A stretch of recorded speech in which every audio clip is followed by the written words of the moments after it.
হ্যাঁ আপনারা একটু খবর বলো তো 8-10 টাকা 5-6 টাকা ভাড়া থাকে এই গাড়িগুলোতে এদিকে আসে কোথায় না দুজনে চলে এসছে এদিক লাইন দিয়ে গেছে তোর মশিল বসা যাবে আর তো বাইরে চাপতে হবে বাইরে চাপলে তো ট্রাক খাড়া করা আছে আসছে তো এই কারণে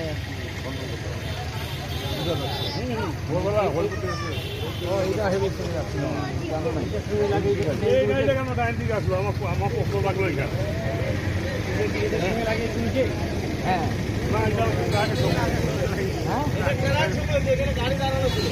ও কাজে লাগে ট্রাকের লাইন থাকে প্রতিদিন এদিক দিয়ে